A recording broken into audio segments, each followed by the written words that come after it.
When you go from technician to business owner, there's a lot of mindset shifts you have to make. You have a duty as a business owner to be profitable. I think you do, 100%. Yeah, because your duty is to your employees, your duty is to your customers, and if you're not profitable, how can you expect to actually take care of your guy? So it's like, don't let your mindset about what you would pay for or what you would charge limit how you would offer solutions to the customer. If we pursue money, then we will turn into something evil. It doesn't have to go that way. You can just design your life. What's up, Joel? I thought I was going to beat you to it this time. That's why I hit the table like that. Ooh, you can't beat me. You can't beat me to it. Oh, you know what? Challenge accepted. Okay, I agree. I take it back. Dude. So that's an important learning lesson there, everybody. What's that? Sometimes you can get beat by other people. I'll get you back in some other way, shape, or form. That's true. I believe that. I don't lose nicely. What was I just want to let you know. Uh-huh. I got you. What'd you get me on? What'd your wife go pick up today?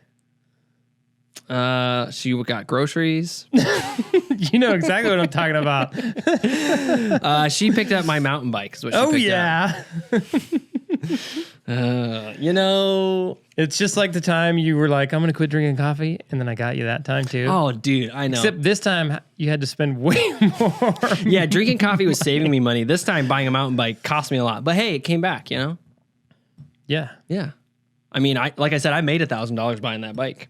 Yeah, totally. Yeah, so Jared made me buy a mountain bike. Well, he convinced me to buy a mountain bike. I got pretty tactful on that one. You know what got you? What? It was the last conversation I had. Because I took Alex for a mountain bike ride, and he liked it. And he was like, dang, Alex might spend some time with Jared, and they're going to go have some fun. And then I was like, what did I tell you? It's not only an investment in like your health, it's an investment in your happiness, because it's something you're going to get to do with your friends, right?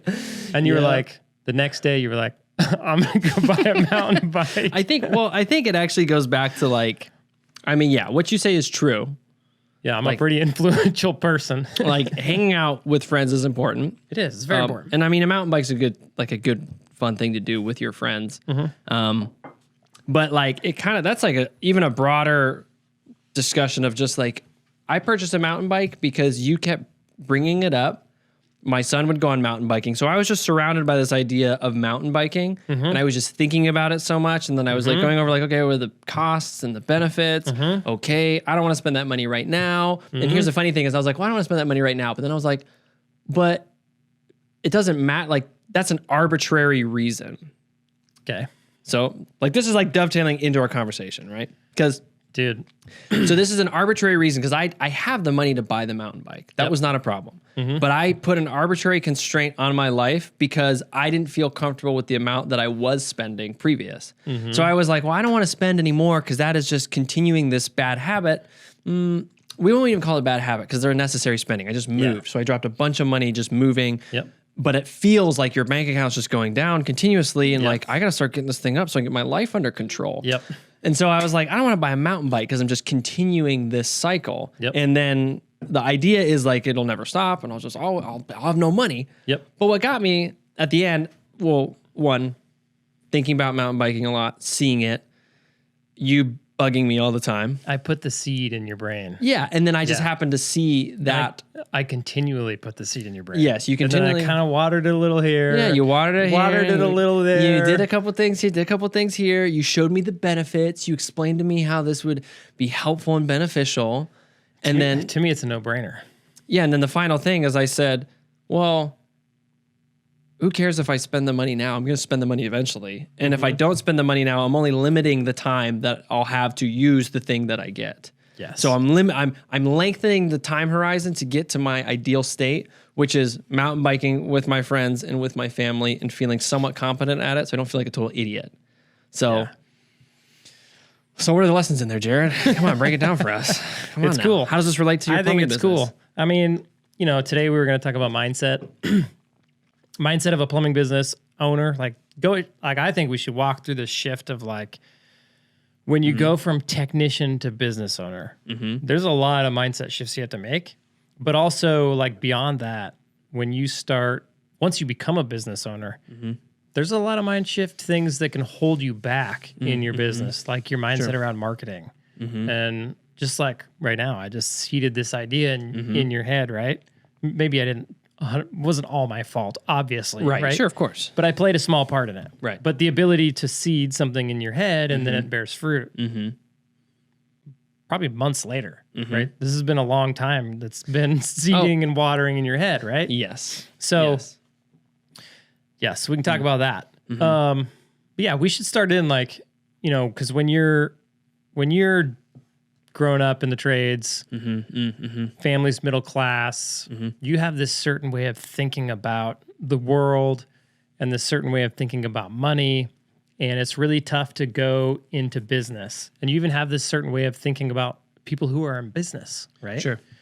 And you have to overcome a lot of those beliefs before you can be successful in business, right? So, you know, to start out, like, I remember, like, part of my story growing up, I grew up middle class. My dad worked for the FAA. He started out as an electronics technician, and then moved up into like writing programs for training other electronics technicians. So he made good money, like his whole career. But we always lived. He made good money, but we probably always lived well under like the money he was making. Sure. So I think he made like $46 an hour, which, you know, back then, you know, he's been retired for 10, 15 years now. Yeah, sure. And he made $46 an hour, you know, in the 40s for 20 plus years. Plus, because it's a federal job and we were living in Alaska, he got 25% COLA. So he got an additional 25% cost of living expenses. So he's making, you know, 60, what does that work out to? $50 an hour, 50 something, in the 50s, which is pretty damn good. Like, that's still a good wage today. And then my mom, she worked for the state of Alaska. Oh, so dual income going. Dual income. So he was making pretty good money. And then my mom also made pretty good money. She became, you know, like a manager position. She was up in the 40s, I'm sure. So they're making good money. But yeah, we just lived like we never had anything. So does that mean like you lived in a small house? So we lived in an okay size house. It was like a house we lived in a house that they had built before I was born. It was really small. And then when I was like 10, we like doubled the size of the house. Gotcha. At that point, I think they probably had it pretty close to paid off. And then they took out a home equity loan and kind of expanded the house. Gotcha. Which, if you know, was probably a smart move. They probably spent like, I don't know, probably 40 grand building the original portion of the house. And I think they spent like another 90 doubling it. So they're only 130 in, and they sold the thing for 380,000. Was that the house that was across from your old house? Yeah. That very same house? Oh, okay. Gotcha. Yeah, if you like looked at it, you could see where the old portion was and where the new portion was. Gotcha. They like built a big garage and then built more house on top of it. Okay, gotcha. Yeah, so we kind of lived like, you know, middle class. 100%. I mean, we were middle class. Yeah. Like money-wise, we were probably upper middle class, but we just lived like every other middle class. All my neighbors lived the same way. You probably lived the same way. Yep. We didn't go out and spend money recklessly. You know, anytime anything was broken, we went and fixed it ourselves. Right. Yeah, of course. My dad was, you know, super handyman, jack of all trades, master of nothing. Really smart, very capable. You know, if the boiler broke, we went and fixed it. If the water heater broke, we put in a new water heater. If wiring broke, we fixed the wiring. It was, if the house needed painted, we painted it, right? And so that's how I grew up. We didn't pay anybody to do anything. Nobody mowed our yard. Nothing. If we were capable, which we were more than capable on like a lot of stuff, right. then we put it in. And I think a lot of people that get into the trades, that's how they grow up. They grow up in that kind of mindset. And then you grow, you know, you get in the trades and you're making kind of that middle class income, and you can't really afford to have somebody come mow your yard and call the plumber all the time and call the electrician all the time. And you're kind of a handy person because you're already in the trades, right? Yeah. So for you to go kind of fix something really isn't that big of a deal. Right. right? Right. Like your dad's kind of that way, yeah. Yeah, I mean, he'll fix all this. He'll fix like his automobiles. He would always fix his own cars. Yep. And I think because he liked to do it for a long time, and then I think that's mostly what it was. He just liked to do it, and then as he's gotten older, he likes to do it less and less, but he can still do it. I'm trying to think. Growing up, if he ever like took cars to auto shops, I know maybe occasionally he did when it was something that he just didn't have the tools to do. Yep. But typically he would fix his own stuff. Yeah. I mean, because he grew up as a contractor, like a carpenter, right? So he helped his dad's owned a company, a construction company. And so he would go and build houses and stuff like that. So he had a lot of handyman tendencies as well. So he would fix stuff. I think he'd always try to get me to help him fix stuff. And I was like, Dad, I ain't doing that. Like, I'm busy not doing that. I'm trying to go like sit around and watch TV and not do that. And so I'm trying to think like, because I think the way that we think about money, we have to like, we can't write it off, right? We have to like actually consider that, because that is going to sort of dictate like in business how we then think about our business and the money that we're making, and even like why we're trying to make this money that we're making, or why we might not even be thinking about that, right? Like the idea of businesses are supposed to make money. Like that's their foundational purpose. And we can say that without feeling gross about it. Yep. Because we can understand broader concepts. But I know sometimes for some people, like for myself included, be like, the purpose of this is to make money. Because I was raised very much in like, well, there's higher purposes in things. And so like that isn't like the principal goal. So we can lose money if we're fulfilling this quote unquote higher purpose, whatever that might be. Yep. But the danger in that way of thinking is then the thing that you want to fulfill that higher purpose might not be able to do it, because it's actually not running very effectively. Yep. Because you're not thinking about the one metric in your business that matters at the end of the day. Yes. Which is how much money you're making, how much profit you're pulling in. Yep. Because that is how you can do the rest of the things. Yeah. I mean, here, go ahead. Yeah, I mean, so like there's like that lifestyle aspect of it, right? So you immediately come from a lifestyle where money is a limiting factor on your life, right? Yes. You only have so much money. Mm-hmm. And then for those reasons and for the reasons that you're kind of naturally handy, you repair stuff yourself, and you don't hire people to do that. Right. So when you're starting a plumbing business, like that can limit the way you think about what you can offer your customer, right? Sure. Because you're not your customer. Yeah, you're definitely not. And then you go, there's more to it than just upbringing. There's also the political side of things. Sure. So there's the political side of things, there's political side of things. And then there's also like for people who are raised, I don't want to say in the church, but like religiously, like where they're involved in some sort of church or something, oftentimes money is preached as the, evil. Right. So we'll touch on the church one and then we'll go into the political one because that's kind of how it happened in my life. So we were always, as a child, we would always go to church. And I didn't pay attention hardly, but I do remember hearing that money is the root of all evil. Sure. Right? And the way it was always taught to me as a child in church is that if you go and you pursue money, it's evil. Yeah, sure. Right? Sure. So the pursuit of money is evil because it becomes this God in your life, right? Sure. And I just don't agree with that. Sure. I think that you can go... I think you can go make money and still be a Christian. Yeah. And be a good person. Yeah. I don't know if it was was this similar for you growing up? Growing up, I remember, because I grew up in the church as well, and growing up, I don't ever remember hearing so many teachings about that. I think it's just because we weren't making frivolous purchases and doing weird stuff. I never got the sense that oh man, my parents are running out of money.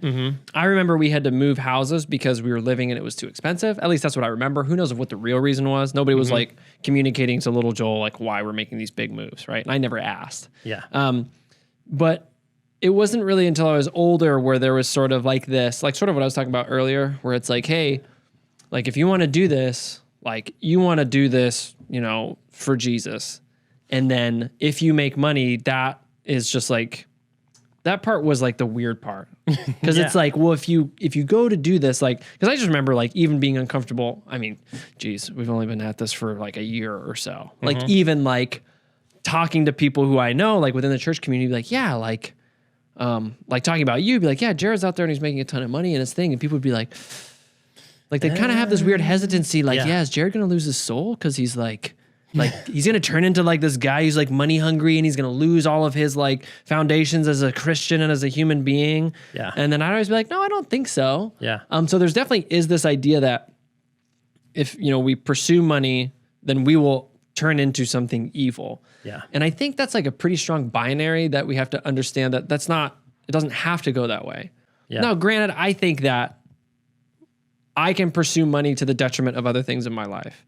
Yeah. Like I can go and work 15, 16 hours a day and never see my family and come home cranky and be like, well, if I don't make money, we're not going to live. Like have some stuff. Like we can do that, but we can be poor in the same way. Yep. Like we can be lazy and have the similar effects. Like I don't want to, I'm so afraid of making money that I will allow it to control me. And then I'll live this crappy life because I'm so afraid of pursuing becoming rich, so on and so forth. Yep. So it wasn't until, like, to answer your question, it wasn't until it was like later in life that the money question sort of was like I never really wanted to be like, yeah, I'm just trying to make more money at my job. Yeah. Even though I was just trying to make more money at my job. Because I think if you were totally honest with yourself at any point in time in your life, you'd be like, yeah, more money would be really nice. Yeah. Like whenever I got more money and then got consistent pay raises or whatever, I was never like, wow, yeah, this is hard now. Yeah, this is lame. Yeah, this sucks. I'm evil. Yeah. And I think it's a complex matter because like there's for some, and like myself included, there's like a lot of baggage to weigh through that. There is, especially if you grew up going to church. Yeah, because you're taught the exact opposite. At least I was in my church, and that was like not just one church. It was 2 or 3 different churches. Yeah, kind of all preached the same message. It was just kind of this general feeling around the Christian community that I was around. So that's kind of like something you got to deal with. And in that as well, there's like mindset around money, but there's also like the mindset of, they teach you that, your life has a predestined plan, right? Sure. And that you need to find out what your purpose is. Right. And when you fulfill that purpose, that's when you're going to be happy. Sure. And that's something that I was like, okay, so what is my purpose then? And how do we find that out? And I could never get answers on that. And I still don't know what they think to this day. I remember there was that book, The Purpose-Driven Life. Did you ever read that? I never read it, but I know the book. Yeah, Rick Warren. Yeah, it's pushed super hard. And I read it and I just left more confused than I was in the beginning. I was like, I don't understand. Yeah, sure.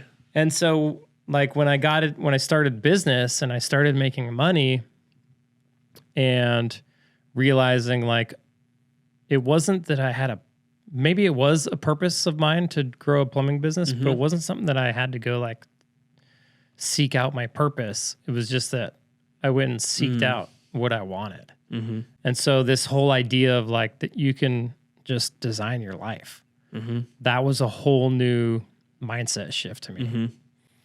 So let's go back. Let's just backtrack a little bit here. We grow up middle class. Some of us go to church. We're told money is evil. And then we grow up a little more. We start getting into like politics. I remember like right when I was graduating high school or just after I graduated, that was like 4 years after. I was thinking about Obama running, right? It's kind of my first like taste of like political, getting into politics. In your adult life, yeah. Yeah, when I was like 22. And I had some friends that were really into Obama. And then I was like, I don't know what I think about that. And so that's when I like decided like, I'm going to go figure out like what I actually believe in politics. Cause like during that time, there's like, just a whole bunch of stuff around money and politics, like eat the rich are evil. We need to tax the rich. They're just ripping everybody off. That's what's preached in kind of the mainstream media there. And so all of those things there like led me to look at business owners who were charging enough to the customer to have a good business. They were just ripping people off. No matter how good of care they were taking to the customer, no matter how well they were taking care of their employees. If they were getting rich or making a lot of money by charging a lot of money to the customer, they were ripping people off. Yeah. And that was kind of my mindset, like going into business, right? And it's kind of funny because like I got in the trades when I was 18 and started working as a plumber. And there was a company in town that charged a lot of money. And they had a well-known reputation amongst all the other plumbers in town that they were just ripping people off. Like everybody else, I want to say everybody was like $100 an hour back then. And this company was like 300. Sure. Right. So they're like triple what everybody else is. And it's just funny because like I had that stigma. And then with my background or my upbringing, I looked at that and I said, yeah, they are ripping people off. Right. Yeah. They're charging tons of money. That guy's got to be making a ton of money. And it's evil. And he's just ripping people off. And it's funny because then as I started in on my business journey with Prospector, I slowly noticed myself becoming that company, right? Sure, yeah. It was a weird moment. Like that company had kind of fallen off the market. I'm not totally sure why. I think marketing had changed a little bit. Sure. The owners got older. They started to care less about the business, I think. I think they, they had a really good run. I think they made millions of dollars. And then they probably took that and invested it in real estate or something else. And they probably didn't need the income as much anymore. Yeah. And they were tired of dealing with it. And they probably couldn't sell it because who wants to buy a business in Fairbanks, Alaska? Right. And so they're like, we're just going to let this thing Yeah. we're just going to let it go. Yeah. We're going to let it run and whatever happens to it. Yeah. So they started losing customer base. They dropped from like 12 guys down to like 3 or 4 guys. And that's kind of when I jumped into the market.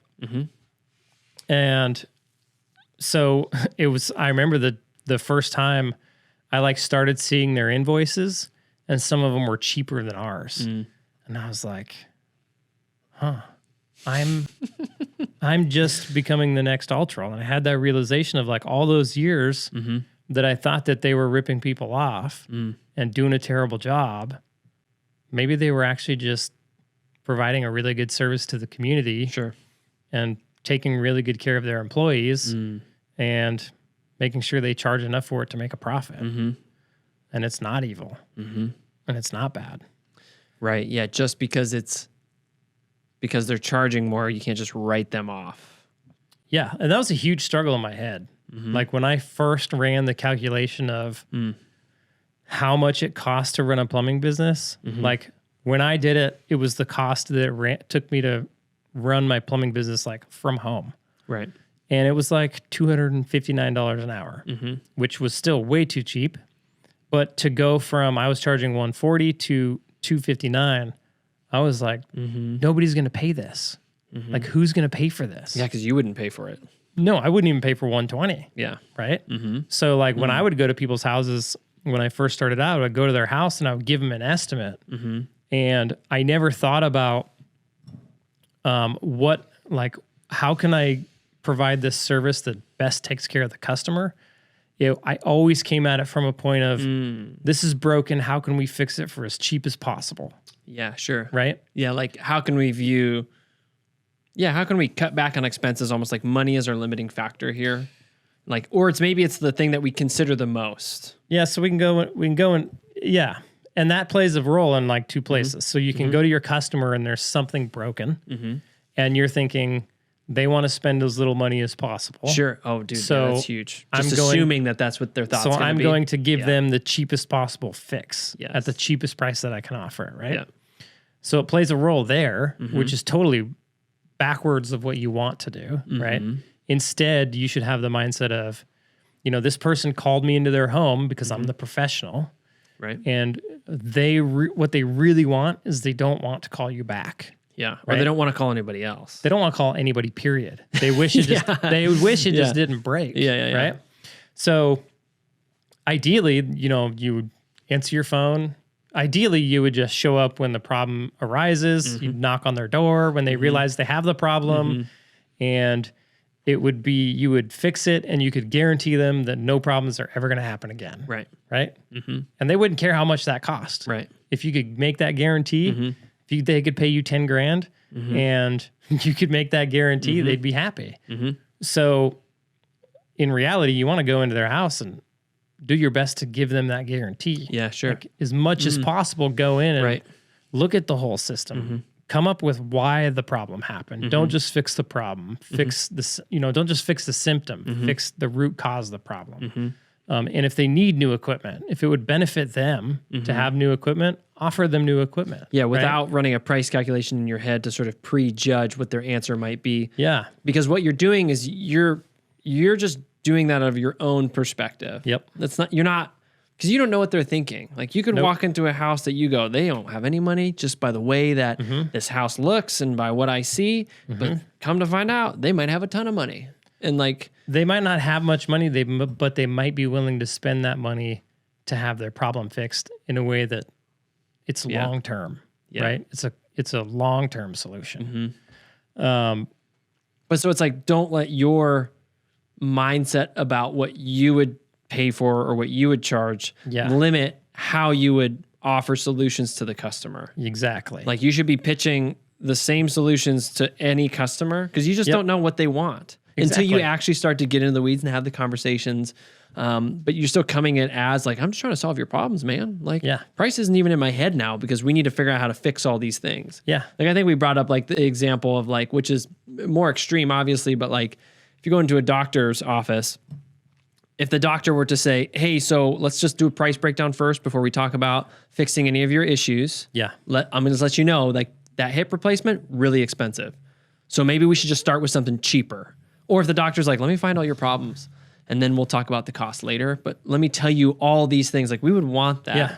And I think approaching a homeowner that they really do want the things to be fixed. Yep. And then like, if you talk, like when you talk about like guaranteeing the service for life. Yeah. Obviously we can't provide that perfect service. Right. But what you can provide is I'm the person to call when something else breaks. Yep. But today, I'm really hoping that what we do today is going to, at least in this area of your house, ensure that this is going to be good for a long, long time.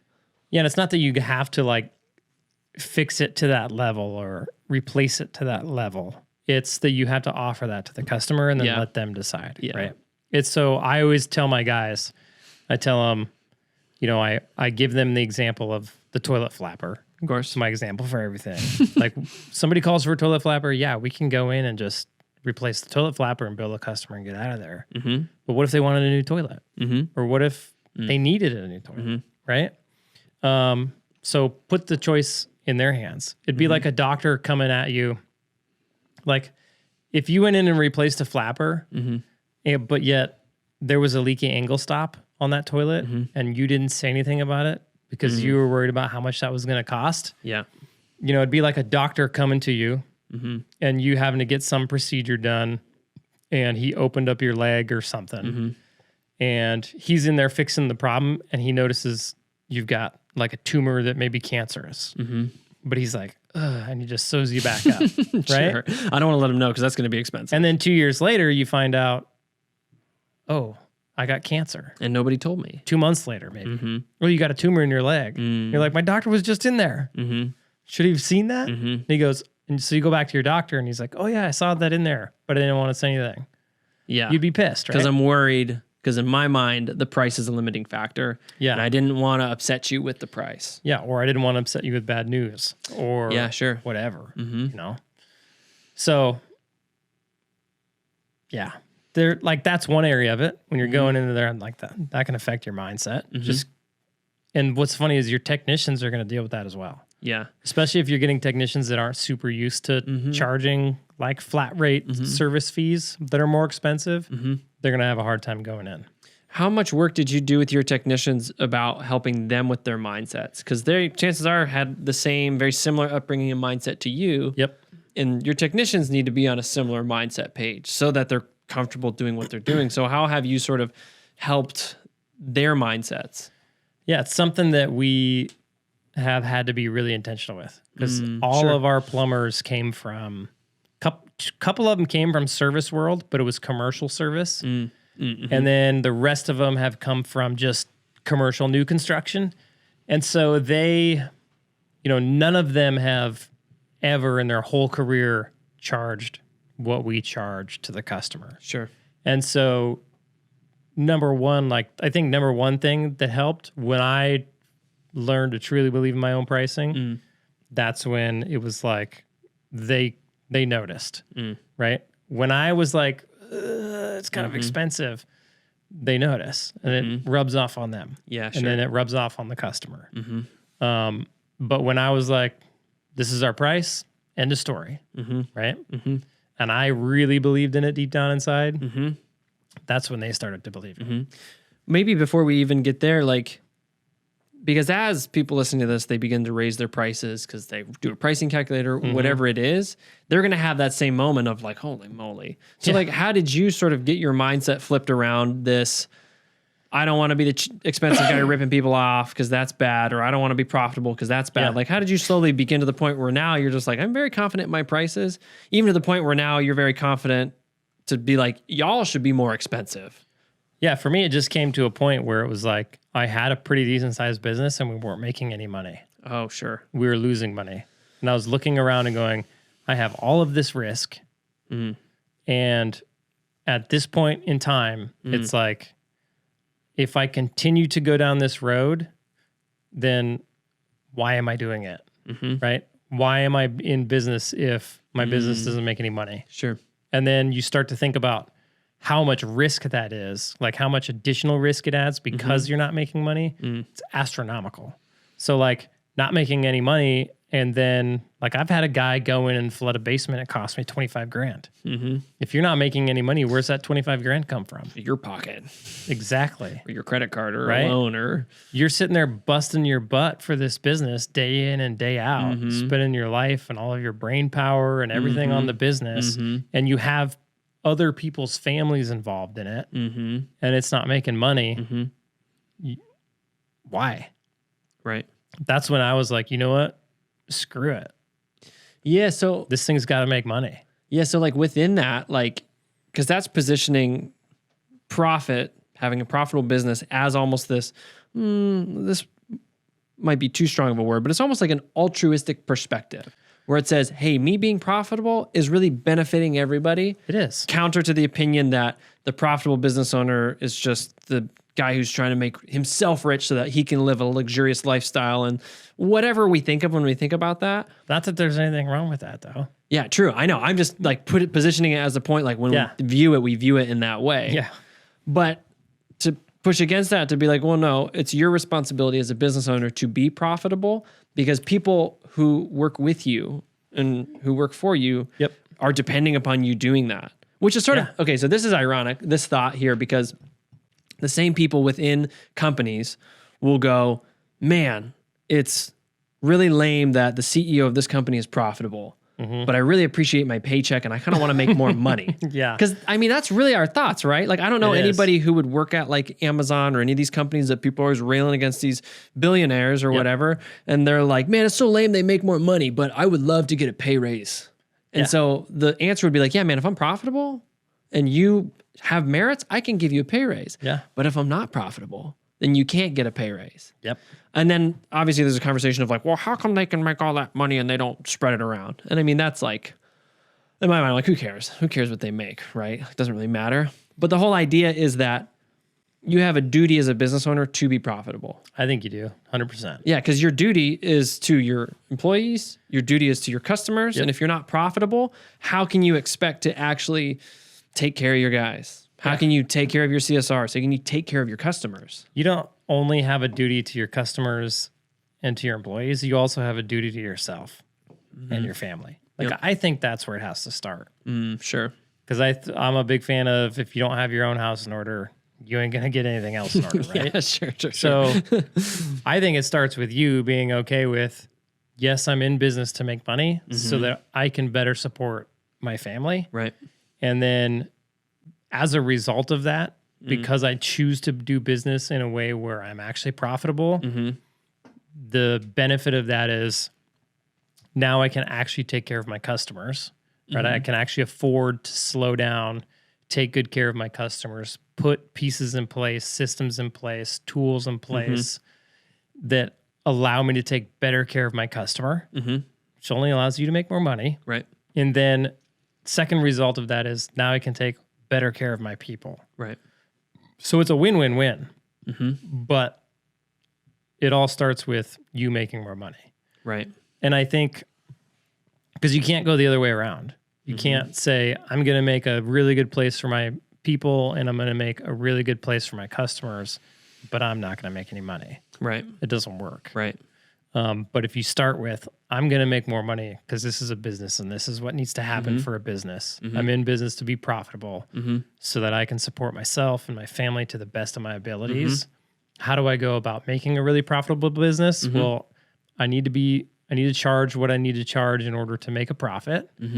And then, which so many people struggle with. It's insane. Yep. And then it boils down to, okay, I need to treat my customers well so that they enjoy my service. So they keep... I need to be willing to invest in my business in order to make money. And then I need to be able to treat my employees really well. I need to be able to invest in my employees so that they can be the best productive employees possible. And so if you start with trying to operate your business as cheap as possible, you don't even have those options. So like a lot of people, they come in from growing up in middle class, they come in from the church, and they don't understand the idea of, they don't understand a lot, but one of the things they don't understand is charging enough to actually be profitable in your business. And not looking at what everybody else in the market is charging. Yeah. Like to base your prices off what it costs you to run your business. Because you'll get guys that go, like you were telling me earlier, well, I base my prices off of what everybody else is charging, right? But you don't even know like if those people are profitable. Yeah. Like most plumbing businesses out there aren't profitable. They're just barely hanging on. And so the game they're playing is, okay, I'm going to go charge $150 an hour because that's what everybody around me is charging. Now I got to try to build my business to fit under that $150 an hour price tag. Which means we're cutting expenses. We're always looking for ways we can shave. Yeah. We can shave off parts so that we can sit under that tent. Trying to buy old used vans, trying to not buy this really expensive piece of equipment. Not doing this marketing over here because it's $200 a lead, and that's just like, it's too expensive. It's not worth it. And then you don't have regular, workflow, and the people that suffer from that, like you suffer first, but then as a reason, you definitely suffer first. You the business owner, you suffer first and most of all. Yep, and then because you're suffering, you can't afford to go invest in a good system for your customers. You can't afford to invest in good equipment to better serve your customers. And you can't afford to go invest in your employees and give them the training they need and take the time to give them the proper tools they need and make sure they have nice vehicles to run around and make sure they're making enough money to go home and actually support their family. Right. The funny part is that like, if you asked anybody, right, and you said, hey, if you could operate your business in a way that provided really good service to your customers and provided a really good opportunity for your employees, where your employees actually made a decent wage where they could go home and take care of their families and have nice tires on their cars and their kids could do the sports they want to do. And they could retire someday after working for you for a long time, and you made money at the end of the day. Would that be awesome? Like every single business owner would say yes. Yeah. And it's possible. And then on the flip side of that, if you went and told any homeowner, hey, would you be willing to support a company that not only took really good care of you, the customer, like had the best equipment, highly trained technicians, really quality service. Not only did that, but they took care of their people. Like you knew that their people were getting paid well. They had, all the stuff I mentioned before, nice tires on their cars. Their kids were able to be in sports. They were set up with retirement plans. Is that the kind of business you would want to support? Right. They would all say yes. Yeah. And if you asked them the opposite of the guy who's charging too little and said, hey, would you want to support a business that doesn't take very good care of its customers because it can't afford to, and then doesn't pay its employees very well, and can't provide them with benefits, and can't provide them with good equipment, and maybe has a dangerous place to work at, and his employees aren't happy, and he's not making any money. Would you want to support that? They would say no. But then yet they go and do the exact opposite with their dollar, Right. because of a lack of understanding of Right. how much it actually costs to run a plumbing business. Yeah. And really that lack of understanding comes because there aren't enough plumbing companies who are charging enough to actually show that. Yep. It's like, I mean, I even had this conversation today with a guy on just like talking about, he was saying, I mean, essentially the point is it's like, for whatever reason, people think it's like plumbing is a negotiable price. Where like when you come into my house and you can fix my stuff, suddenly now I'm allowed to talk you out of this price. Yeah. But I didn't ever go to the grocery store and I'm like, hey man, so milk at Safeway is $1 cheaper, 50 cents cheaper. I don't think I should be paying this here. I think this is weird. I think this is a crime that you're ripping me off here. We just go buy our groceries. Because it's just, we're just used to that because that's how every grocery store operates. Yep. And I'm not saying here that like you can't like negotiate prices with your customer. Like I'm not saying that. I'm just saying that for whatever reason, well, because so many people are so cheap, that there is this feeling of like, well, we can negotiate on this. And since everybody's cheap, that's how much this must cost. Yeah. Why are you so much more expensive than that guy? Yeah. And then because it's like, well, you want the real answer? Yeah. Because that guy's too cheap. Yeah. Right? Yeah. Yeah. And because we have this mindset that leads us to ask that question, because what we're asking is like, how are you going to rip me off by being so expensive? Because just in our culture, we're pre-charged to think that when things are expensive. Yeah. But only certain things, right? Like I'm never asking why my iPhone is so expensive and it's such a ripoff that it is. I know. That's the funny part. And like when there's so many things that if we're honest with ourselves, we all buy things that we but that we could have reason to be like, okay, so you're how many hours did it take you to make that laptop? So you're saying that like, there's so many like weird questions we could ask of those, but we just say, I'll buy it. I'll just get it because the price is what it is. Yeah. But when it comes to service work, it's like this huge new ball game, even though it's such a larger, more important part of our life. And it comes again from mindsets on both sides of the table, like the business side and the customer side, where we're just not thinking about money in like a balanced way. And then we're not. And then since plumbing companies are also not thinking about their money correctly, they're not charging enough. Yeah. And yeah. The funny part about like the iPhone is like people will say when Steve Jobs was involved, he's making way too much money. Like we need to tax him more. But yet they're still willing to pay $1,400 for an iPhone, right? You know what I mean? It's like, well, if he's making too much money, like go buy a different phone. Right. Like if you don't like how much money he makes, go buy a different phone. Right. But yet they still buy the iPhone because they like the iPhone. Right. It's a silly thing to me. We get customers all the time that, and it's for how many customers we serve, it's fairly rare, but we'll get customers that we go to their house, we provide them with options, we give them estimates, and we let them decide how they want to spend their money. They have every right to say, nah, I don't want to do any of this, and call another plumber. But yet they'll sign our estimate, they'll have us do the work, they'll sign that the work was satisfactory up to their standards, and then they'll sign their credit card statement as well, right?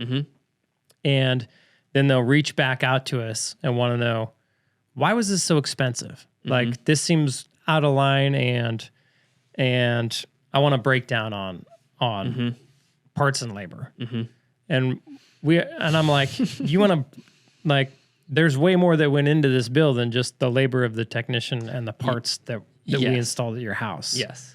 And to give you an entire breakdown of like how much of that each of our expenses was into your percentage wise into your bill. This percentage was the van payment. This percentage was the marketing. This percentage was this. I don't have that. Yeah. Like I don't have that information.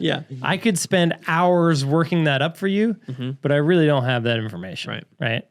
But the funny part is they only equate the value of the service with the labor that was involved and the materials that were involved. Right. Yes. Because we've been as a service industry charging by the hour for so long. Yep. So And that's just part of the mindset. And that's like part of the mindset that when you go in as a business owner and you're going into people's homes, you're thinking that way. It's the labor and the materials, right? And it makes sense because even to this day, like we still use an hourly rate to figure out how much we charge for something. Yeah. But the reality is like there's so much stuff built into that hourly rate. It's not just the labor. Right. That hourly rate represents more than labor. It represents all of the expenses to run your plumbing company. Yes. And so to break that down for somebody would just be ridiculous. Yeah. I'm just trying to think like I don't know when people are asking those questions, like I don't know what the answer they want. I mean, I guess maybe the answer they want is I don't either. Is for you to be like, oh, I'm so sorry. I'll just make it $500 like the other plumbing company said it would be, having never seen the problem or saw the scope of work or whatever, right? Yeah. Because that's typically how those conversations go. It says, oh, I checked with so-and-so. I called your competitor. And they said that was outrageous. Like, well, of course my competitor's going to say that's outrageous. Like, don't you think that that's a bias that you're talking to? Or like, I used to be a plumber and we did this, and like all these like interesting things where they dispute the costs. And I just don't know what answer is satisfactory to them. I don't know, man. Unless there's truly somebody who just really wants to learn. And then, which I would say is a rare person who would say, I'm just curious. Can you tell me that?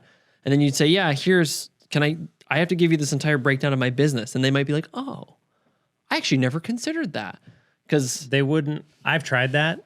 And they don't understand it. Sure. Yeah, because it's not the answer they were expecting. So typically those kind of customers, so we'll have 1,000 happy customers. Yeah. And then 2 of those 1,000 they just want to be a pain in the butt. And they're asking you the question because they want to be a pain in the butt. And if you answer honestly and you give them that breakdown, they go through that breakdown and they're like, well, you're spending too much money on this. Oh, sure. And I shouldn't have to pay for this. And I definitely shouldn't have to pay for that. So you're price gouging me. And it's like, what? What is price gouging in the first place? I don't even understand it. So yeah, I would never give them the breakdown of like, this is what we spend on marketing. They'd be like, what the? Yeah, they'd be like, that's insane. Maybe you should spend less on marketing so you don't have to charge me so much. And I'd be like, if I spent less on marketing, I wouldn't have you as a customer. Yeah. Right? Yeah. They just don't understand business. So to try to like teach them business principles when they're angry over the price of your service. Yeah, over like an email or like over the phone or something. Yeah. Like to teach like all of your experience into where you got to where you got and where you want to go and have that whole like life. Here's my life and my ambition in that little tiny conversation. Yeah. They're not really looking for that answer. And it's going to just be a lot of frustration on your side. Yes. They'll just end angry again. Yeah. Side note, this Spindrift, half tea, half lemon. I know, it's pretty good. This is good. Yeah, it is the good. black tea with some lemon. I don't like Spindrift, but this is good. Yeah, product placement. So Spindrift, if you're listening, send us a case. We'll keep drinking them on the air. You know what I'm saying? They're going to shut us down now. Yeah, I know. Yeah. So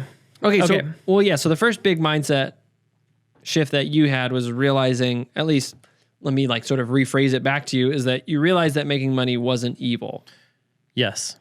And that it's okay to charge what you have to charge to make a profit. Yeah. Right? Yeah, because within that gives you the ability as a business owner to then provide for people properly. Yep. Those people being customers or those people being your employees. Yep. Which at the end of the day, like every business, that should be the goal of every business. It should be. But unfortunately, I think they think it is, but they don't really realize it. Okay, so I think this is the thought process. It goes like this. It goes, man, I want to open a business so that I can provide for my employees a great life and I can do really good at what I'm doing, like whatever I'm doing. And that's where they stop, and then they just start. But they think that providing the customer value is by giving them a cheap price. Yeah, sure. Like that's where they go wrong. Yeah. They don't understand that you can provide lots of value to the customer and charge what it takes for you to provide that value, and the customer will be more than happy, right? So they think that if they're too expensive, the customer won't be happy because in their upbringing and in their world, it was all about price. Yeah, sure. Yeah, sure. Yeah. Coming from that middle class, fix it yourself mindset. Yeah. Yeah. Like another example of that, we have a sports store in Fairbanks called Beaver Sports.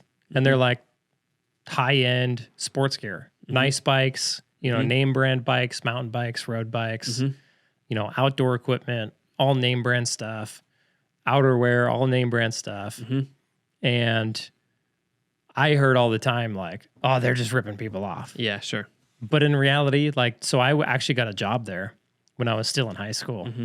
And I remember going there, and when we would get new gear in, it would come with a minimum price that we're allowed to sell it at. Yeah. Right? Because they didn't want you selling their products too cheap. Sure. Yep. But basically, it was 100% markup. So if we bought it for 100, we sold it for 2. Right.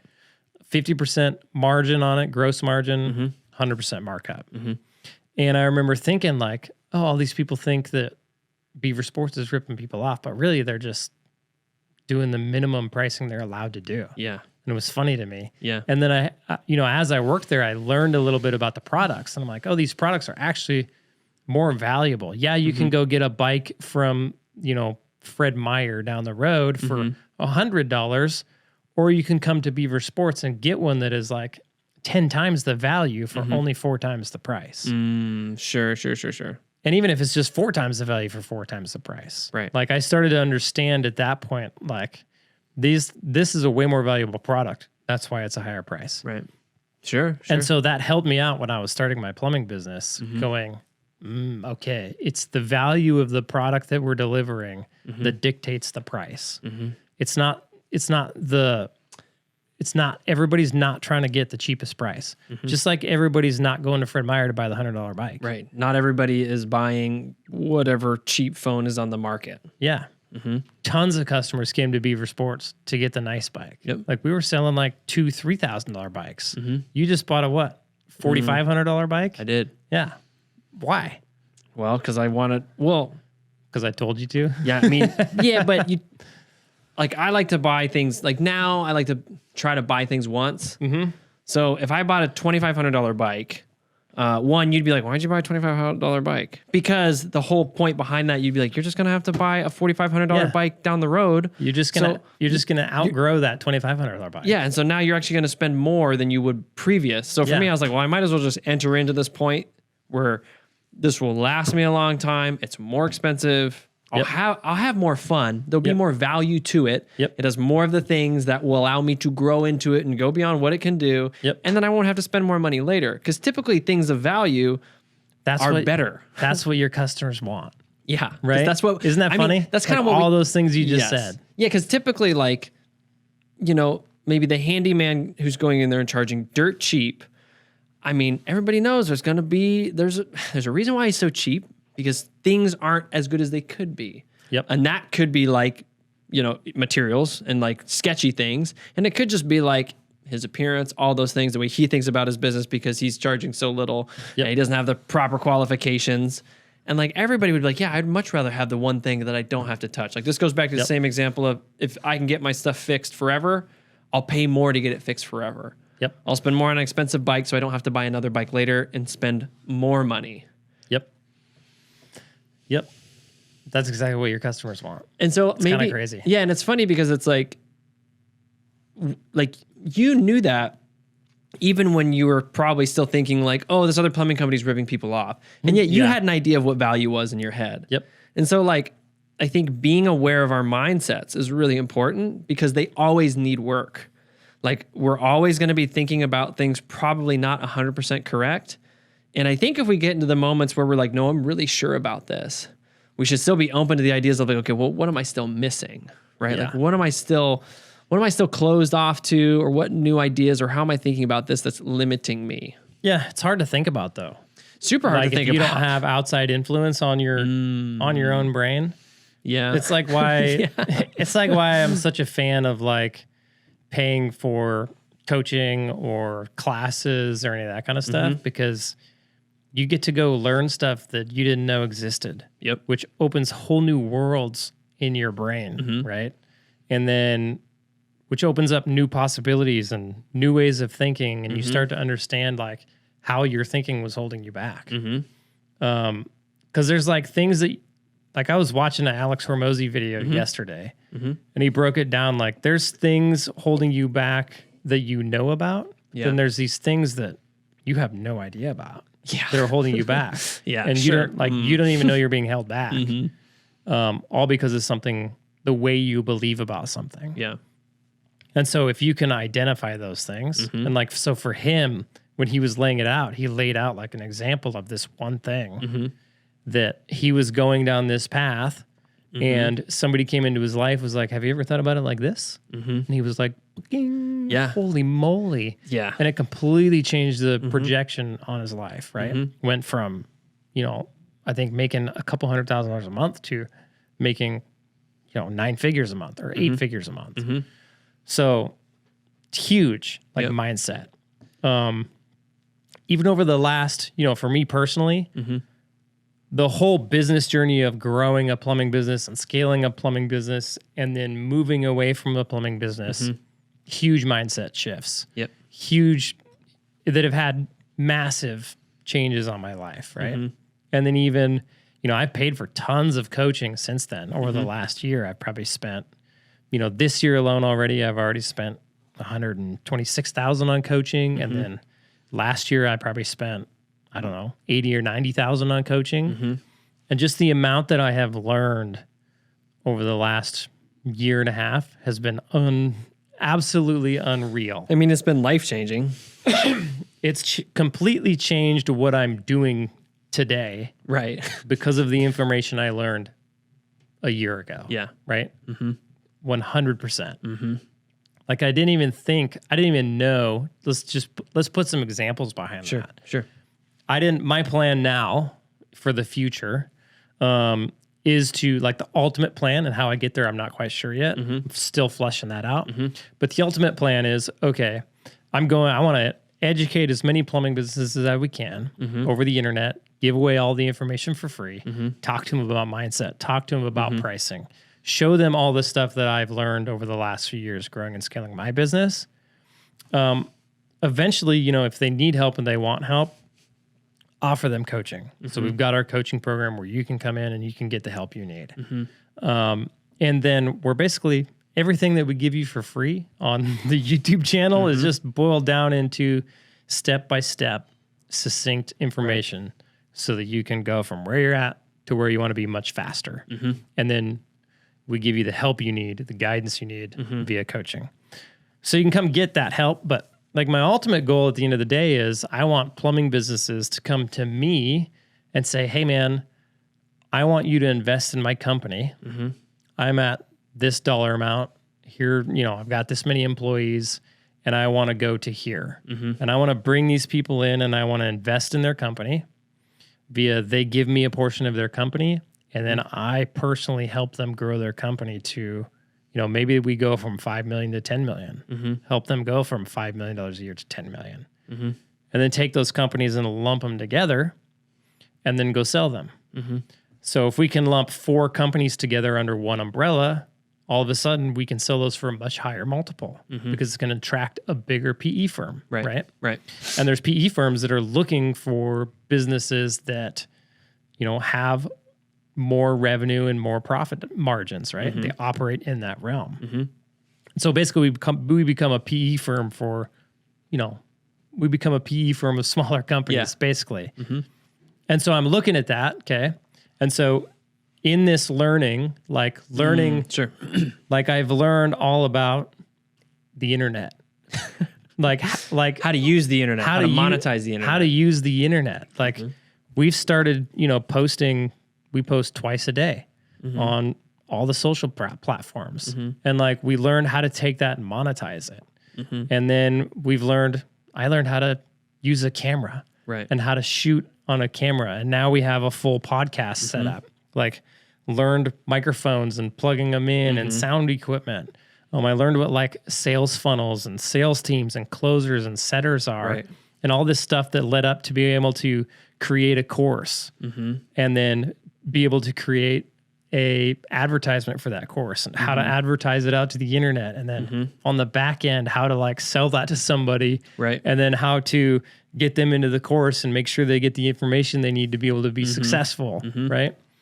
I've also learned how sales happen in plumbing businesses. I've also learned about the whole world of PE firms. Right. I had no idea about the whole world of real estate and taxes. Yeah, and taxes. I had no idea like there was businesses that go out and buy businesses and grow them and then resell them. Yep. I had no idea. Yep. I had no idea there were people that go out and buy other businesses and group them together and then resell them. Yep. It's like, what? You do what? Yeah. And the idea of like somebody would be willing to give me part of their business to help them grow it. Right. Whole new idea to me. All of this stuff I've learned in the last year and a half. Now, have I? Yes, all that information has probably made me back what I spent on coaching. Right. But when, if you look 10 years from now, all of that information that I've learned is probably going to make me 100x what I spent on coaching, if not more. Yeah. Right. So it's these worlds that I had no idea about. Yeah. That I had no clue about. These trajectories you had no idea about. That once I learned them, it was like, oh wait, I can go do this. And then I learned something else. I was like, holy snap, we can do this. Yeah. And this is possible. And people do this like crazy, wild. Like there's so much, like in my brain now, there's so much opportunity in the world. It's insane. Sure. Where I used to live in a world as a technician where it was like, I'm stuck going to work every day, working for the man, and this is the end of my life. I will only ever hopefully be able to make this much money, but I always have to work this much. And I'm going to have to save and stack away cash for someday when I don't want to work again, right? And your trajectory, your vision trajectory is very looks like this. It's like a very downward curving thing. And I think it's flat. Yeah, it's flat and then it tapers at the end and then it just kind of pitters away. Yeah. And I think what education does is it presents to you a whole new trajectory. Yep. It says, hey, like, so even if we think about within a plumbing business, even just understanding your price, when you're underpriced, your trajectory is a downward slope. Yep. At worst, and then horizontal at best, but that's like at best. But when you learn like, oh, wow, this is actually how you price your business, suddenly you have a brand new trajectory in your mind. Yeah. Because now you can actually shoot higher and achieve that goal that you actually never thought you could. So it's like I talked to a guy today and I can tell how somebody feels about their current state by how they describe the way in which they'll get to their desired state. Yeah. So they'll say, yeah, one day I really want to do this thing. Yeah. I hope to eventually give this business to my kid. Yep. And I'm like, how old's your kid? He's 5. And so I'm like, okay, so in your head, your trajectory is in 10, 20 years, your business will be good to give to your kid. And I was like, dude, if you only knew that you could give this business to your kid in 3 years. Yeah. If your kid was obviously old enough to take it. Yeah. But like, just because the mindset is, okay, it's going to take forever to get this to that point where that guy's at, down the street where he looks like he's successful. That took him his whole life. Therefore, it's going to take me my whole life. Dude, yeah. And we just assume that that's how it's supposed to go. When I first started my plumbing business, my vision of it was, I don't want to work in the truck anymore. And I'm just going to get this thing to where there's enough people in the field where I can sit in the office and manage it. Because that's what I'd seen. Yeah. Like that's as far. That was your trajectory that you thought. That's as far as I could think because that's as far as I knew what was possible. Yep. And it wasn't until I got in that situation and it was like, somebody else could sit here. You know what I mean? This might not have to be me. Yeah. And it was like, somebody else could do this job. It doesn't have to be me. Yeah. And I started to research entrepreneurs who were doing that on the internet. Like Ryan Pineda was probably one of the first ones I ever started watching. And I was like, I remember I watched the first video that I watched that caught my attention was how I make $100,000 a month. Because at the time I was not making $100,000 a month. And I was like, I want to make $100,000 a month. Yeah. And that sounds good. And I watched his video and he was talking about, he's doing all these things, got all these investments or whatever, but he had one business that was like the majority of his money. Right. And it was his house flipping business. It was his house flipping business and then a little bit of his education business. Yeah. And what caught my attention was he built this house flipping business and it was just over there running. It was just doing stuff. And he was working on his YouTube channel and his education business. And I was like, he did it. I can do it. Right. Like he's making $100,000 a month and he's not involved in the day-to-day of his business. I can make $100,000 a month and I don't need to be involved in the day-to-day of my business. It was like, whoa, it's like major unlock. Right. And, I remember that very clearly. It was like, okay, cool. I'm going to make it so that I don't have to be involved in the day-to-day. Another unlock in my life. Right. Sure. Yeah. Yeah. It was like, bam. Another view of a new horizon. Yep. So then when I got there and I didn't need to be involved in the day-to-day, then it was like, you know, another major unlock was I don't even need to be in the same state. I really don't. With today's technology, it's like I haven't been to work in like a month. Yeah. So like, why not just do this from another state? Like I could do it from anywhere. And at first, even then, like I thought I was going to have to go back every 4 weeks just to check in, see how things are going and show my face. Because you're super important. For some reason, And then when I got down here, and I started going back less and less often, like it's been a while since I've been back now. And I'm like, I don't want to go back. I'm not going back for a while. But so like, even that is possible, I had no idea, right? Until I noticed it in somebody else or till somebody else told me or until I got to a point where I could see that it was possible, right? And it's kind of like for everybody who's listening, who's early on in their plumbing business, like my plumbing business grew fast and we got out of there fast, but like it could be way faster if you didn't limit yourself on your mindset. Like if I would have had the mindset of I'm going to make this business run without me from the get-go. Sure. Like I could have broken it down into smaller steps, like close to the ones that I took, but I wouldn't have had to have these moments of like going into the office and then being like, okay. And I sat there for like months. Before I had the realization of, I don't need to sit here.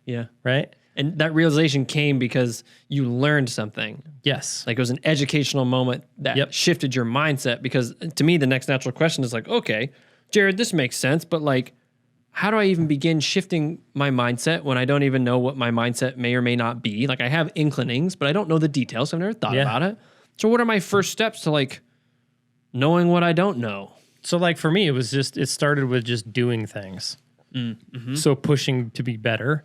But then also it was like a lot of seeking out other people who are doing better than I am and just watching what they're doing. Like going on YouTube and watching entrepreneurs, even if they're not in my space, if they're just slightly ahead of you and watching what they're doing and going, okay, like they're doing this. How does that relate to my business? Right.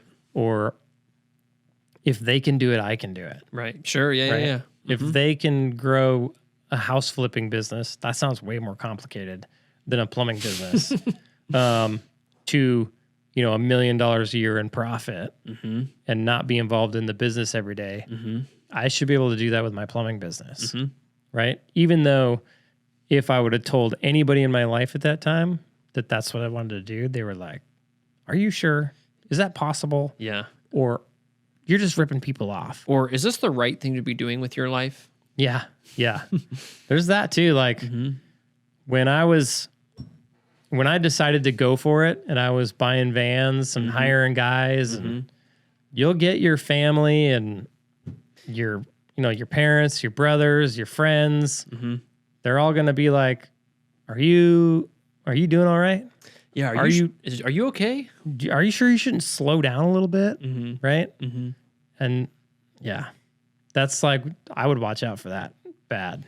Yeah, so I really think that like breaking ourselves out of mindset, it comes down to, okay, who are the people in our life? Who are we listening to? And how are we gathering new information? Yeah. Because when we're stuck, a lot of the times it's because we're just in a rut and there's nothing new around us to educate us on any new ideas. Yeah. And that could be for all sorts of reasons.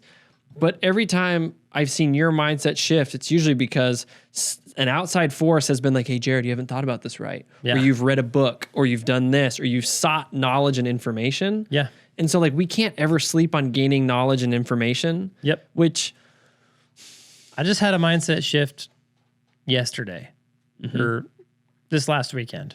it's a confusing week. It is. I've had lots of mindset shifts just about my plumbing business, right? I've thought it's like it's in a limited market. I'm capped. Like putting more resources into it, probably isn't a good use of my time because I could put those resources into this over here where it's not capped and then I can make way more money. Right. But when I'm looking at my plumbing business, and I have a duty to the people who are involved and to the customers who we serve. And if I want that business to succeed long term, like I've been thinking about things short term and I've been trying to think about things long term. Sure. And I've already come to that conclusion of like, okay, thinking about things long term allows me to do things today that benefit me 10, 20 years from now. Rather than doing the things, rather than pushing those off and only doing things that benefit me now. Right. That's a mindset shift that I've been going through probably the last like 6 months. And so I'm finally at this point where I'm like, okay, I'm making good money. I've got these things going. I need to be more willing to take some of the money I am making and reinvest it into the things I've got going for long-term benefit, right? So I'm more willing to do that stuff. Like social media, that's not like going out on social media, hiring a video editor and putting all that time and money and effort into making videos on social media and these podcasts. It's not an immediate benefit. Nope. But I know that 10 years from now, it's going to be a huge benefit, right? So I'm more willing now to do that kind of stuff. And so with my plumbing business, I like had this mindset shift of, oh, I need to be doing the same thing with that plumbing business. Sure, yeah. I need to be investing in it now for returns 20 years from now. And it came from me listening to a podcast. Yeah, right. It literally did. You said you shared me a podcast on Sunday. Yeah. And then on Monday we had a brand new pivot. Dude, we've put in like 3 new things into the plumbing business since I listened to that podcast. Yeah. And it was that, I have a plumbing company that is very successful, has very good profit margins, has a very good business model, has a really good stronghold on the market. You live in Florida. It lives in the wintertime. Yeah, but it's not perfect. And it's not 100%. Is it really good? Yes. Could it be better? Absolutely. So, and I was listening to a podcast where the guy was interviewing somebody way bigger than I was. Yeah. And so hearing the way that he thinks about his plumbing business at $100 million, there was so many things in that podcast where it's like, I need to make that shift in my business now. Not that this one plumbing business will ever get to 100 million, right? Because the market is so small, right? But if I can make this plumbing business run like that plumbing business, then I can take this system and I can go put it in this plumbing business, and in a market that can support 100 million, right? And I have the system to run a really good plumbing business, right? And there's value in that, and there's also value in creating such a strong plumbing business in my market that nobody can touch it, right? If we've got it dialed down to where we have exceptional customer service, like our CSR department is just out of this world badass. Our technicians are out of this world badass. Our systems are out of this world badass. Our like everything is just awesome. Our marketing is like on a whole nother level. It's going to be really hard for somebody to come in and mess with my business. Right. So that business could stay there and operate for 20 years. Right. Versus I used to think like, okay, maybe I need to look at this business as something that isn't permanent. Right. I built it to a point, and if like I used to look at it as, okay, maybe it'd be better to sell this, take the funds and go reinvest somewhere else. Right. And that might be the best move, but to not make it as cool as possible. Like I'm only hurting the value of the business if I ever did want to sell it. And I'm only hurting the value of the business if I wanted to hold on to it, like the long-term gains. Yeah. So anyway, huge mindset shift for me, right? So even at this point, even owning a $5 million a year plumbing business, which is funny because my goals this year, we sit down with goals. I have goals with my general manager for our plumbing business. At the beginning of the year, I was like, I just want to do $5 million this year again. If we can just do that again, sure. And it can make $1 million to $1.5 million in profit, I'm happy. But after I listened to this podcast, I was like, you know what? We can do better. Yeah. Like I 100% believe that if we can get our CSR department better, we can get our marketing even better, and we can get our employee attraction even better, I think this business can do better. Yeah. And so we actually went back in and we changed our goals. So now we're shooting for $6 million, which is funny because I bet you we'll pull another $1 million out of this market just because we changed our mindset. Dude. So, so even, and I bet we'll maintain profit margins as well. So even like at the level of having a $5 million plumbing business that runs very well, I'm still going and looking and finding things and really trying to gain new insight and new information to make that even better. And I think that's what it takes to be, like, I think that's what it takes to be a successful business owner. I think you have to continually be doing that. Right. And you have to be willing to put the time in, the work in, pay money for information, and do those kinds of things. Right. Otherwise, you're going to be stuck at like, okay, I'm going to get in that general manager seat and I have a price ceiling on my business. So I have to build my business inside this ceiling, right? And That's all very artificial and arbitrary. And you'll never get anywhere. You'll just be stuck. And it's lame. Yeah. I think it's super important. That was mostly about money, right? Yeah. And mostly about building your business. Like, let me touch on that real quick. If I could tell everybody one thing, it would be to, and I kind of went into it, but I didn't flesh it out. When I originally was like, I just want to get in the office and be the general manager. Okay. On the back of thinking longer term, knowing what I know now. So when I was working towards that, I only did things in my business that got me to there. Yeah, sure. Yeah. And then when I had the realization of I could just not sit in the seat and somebody else could, I only did things to get me to there, right?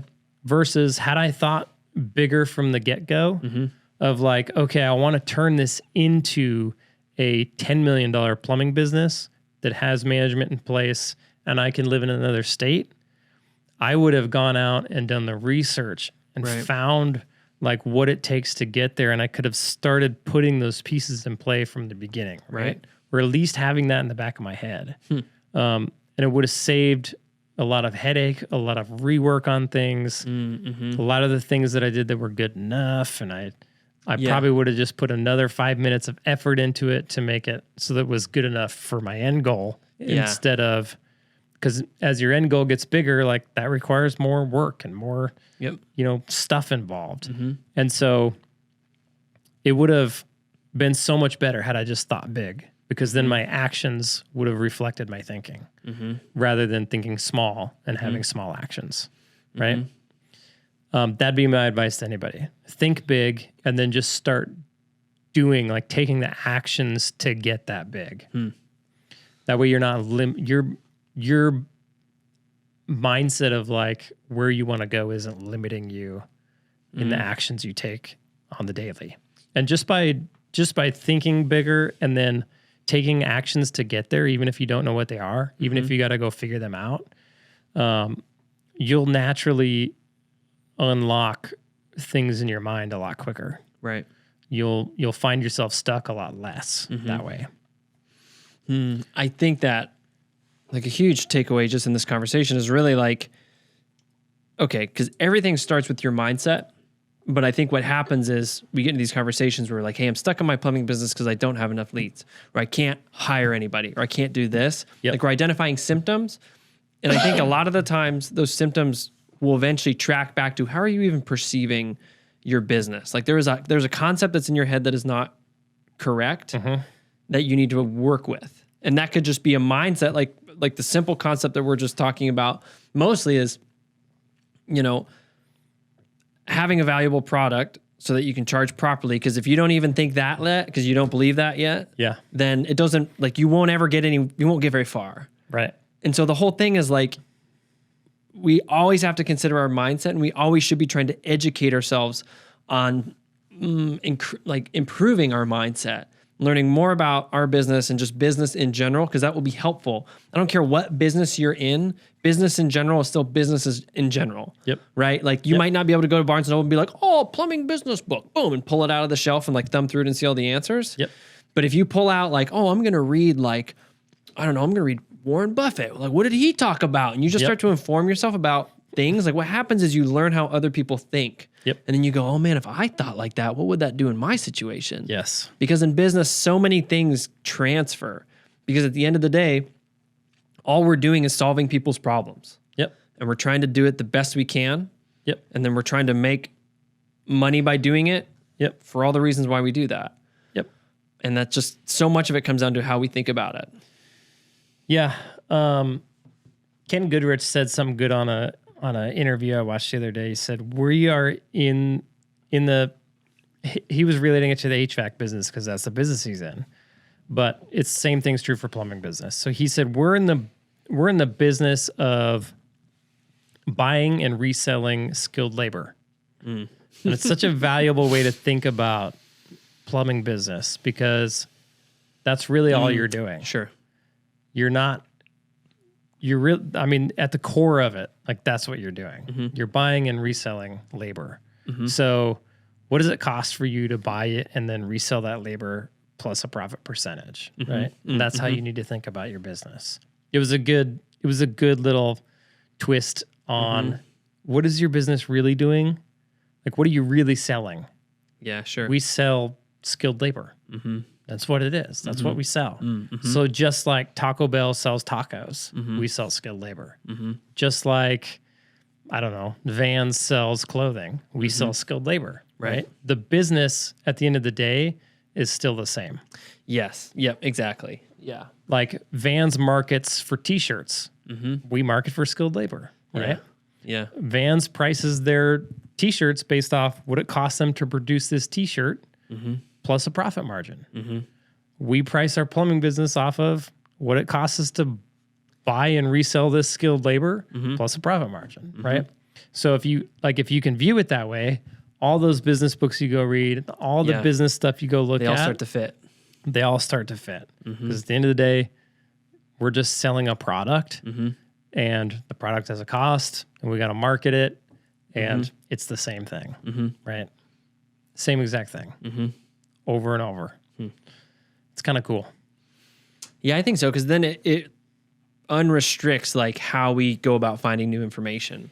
Because then suddenly if you're like, oh, well, there isn't enough people speaking in this way. There's like everybody and their mom's talking about this kind of stuff. Yeah. And so go on the internet and start listening to people and learning what they're talking about. Yeah, and it's cool to find people who are,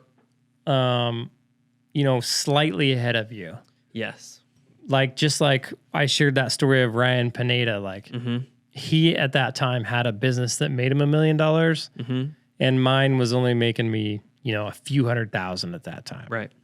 And so to me, when I watched what he was doing, it was attainable. Yeah, sure. It wasn't like you're looking at Jeff Bezos like, oh yeah, he's making billions of dollars. Yeah, I don't even know what that means. Even to this day, that would be like, yeah. I can't make that connection, right? Because it's so far off. And there's so many little pieces that you don't understand. Yeah, and when I saw Ryan Pineda, it was like, I could do that. Like, this is possible. Like, I'm close to that already. Like, so what is he doing that I'm not doing? Like, how did he get from where I am to where he is? And that's, you can go search out that information and learn more stuff and figure out how to get there, right? How to apply that stuff to your business. Same thing with like Alex Hormozy and I don't know who else I watch, but just watching those guys. Like when I first started watching Alex Hormozy, was like, man, this guy's on another level.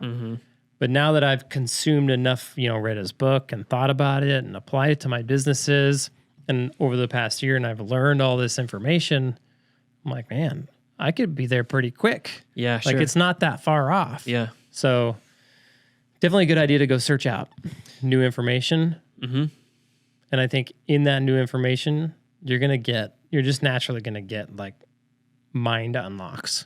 Yeah, and it keeps you in the headspace of business. Because like sometimes, like I'll go through like cycles of what I listen to. Like I'll just listen to like books about whatever, about nothing, just fun books. And then I'll dive back into like business books or podcasts. Like I'll listen to political podcasts for a long time. Then I'll cycle back to like Alex Ramosi podcast. And even when you shared me that it was a Gary V podcast that you shared me, and even going back into that, it's like fun how it like re-sparks your brain, because we all like, we get to these points when we're consuming content that we're like, enough's enough. Like, it's all just sounds like, what's my business? And you're like, okay, I get it. And then I give myself a little space, but then when I get back into it, I'm like, oh yeah. Yeah. All right, let's do some stuff. Like it can be a little fuel to keep you going. To hear somebody who is further about you or further in front of you talk about business in general. Yeah. And just like how to think about it, how to structure your time and your life. Like there's little things that you can take from that and immediately implement. That is actually like pretty fun and satisfying to do. Yep. Cause like, I mean, it gets hard, and it's nice to like find outlets like that where you're like, okay, I'm a little encouraged now. So you mentioned Gary Vee in that podcast, and one of the things that was a huge unlock for me in my business was just how I think about money. But then probably the next big thing was how I think about marketing. Right. So I used to, there's been a huge push for like marketing is lead generation. And so sure, yeah, just a strict 1-to-1. That's what that equates to. And if it's not trackable, don't do it. Right. That's kind of like the thought on it. And like especially in plumbing business, you think like we hear it all the time with all the owners, like, well, I'm on PPC and it costs this much per lead, and they're just lead obsessed, right? Sure. And so I started out my plumbing business like that. I wasn't obsessed with leads, and I was willing to pay way more for leads than most people just because I'd already gone through the pricing and I was confident in my hourly rate. And if I had to pay more for a lead, I just charge the customer more until it's worth it, right? Right. Obviously, if I can get leads cheaper somewhere else, I'll get them somewhere else. Sure. But the kind of like mindset shift that I had was just looking at old school marketing tactics. And it all started with Gary Vee. So, I got to that point in the plumbing business where I had a general manager in place. I think we talked about on the last episode, I went and I wrote my systems, and I had this time frame where I needed to let the systems roll, the general manager roll, and just see how everything went for a few months. And I started to get into my marketing because I was like, I know we're on social media. My marketing company at the time was posting on social media on my behalf. And I think we were posting, 2 or 3 times a week. And I'd seen a bunch of Gary Vee stuff where he's like, post a gazillion times a day. Yeah. On everything, all the time. All the platforms, right? And I'm like, okay, there's got to be something to that of posting content regularly. And I'm going to go do some research and figure out like what this looks like. And so you look at it with like Gary Vee, and it's like, he's got, he's putting all this content out there and it's all organic. And I'm like, okay, if I just do more content, then it should do a lot of good. So I developed a content strategy. And it's funny because like I started to understand that, okay, marketing is more than just getting a lead. Like, it's hard to put it all into a short sentence here, but you can do 2 or 3 sentences if you want. We got a while, so maybe I'll do a few sentences. So just talk them really slow. Yeah. No. It's like you can go pay for leads, but that's all you're doing.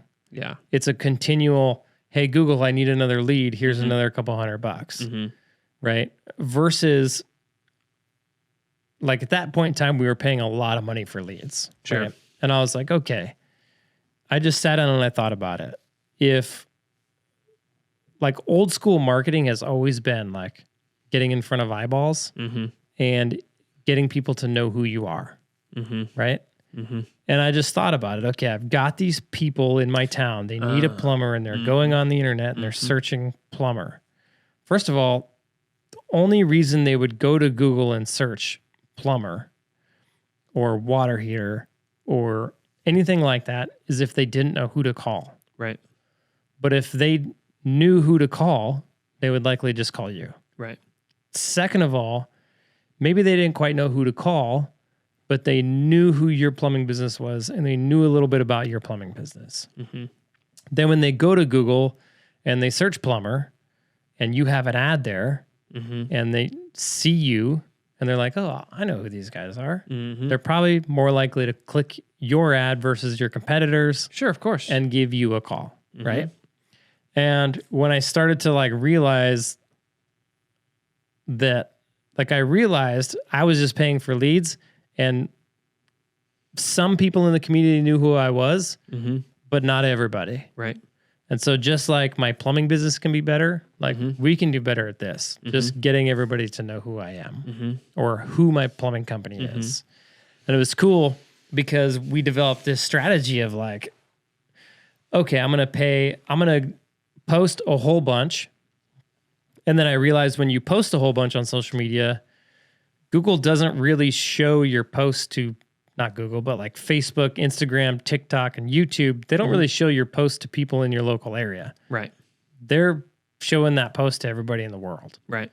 And when you make content for a plumbing business, it's not that exciting. And so it doesn't go very far because everybody in the world doesn't care about it, right? Right. And so it gets very little engagement. And if you did get one that got lots of engagement for some reason, like you did something really funny or had a funny video or something and it went viral, well, chances of a bunch of people seeing it in your local area is very slim. Right. And it was like, okay, so how do we get people in my local area to see it? It's like, oh, I can just spend money on this post and then I get to select who sees it.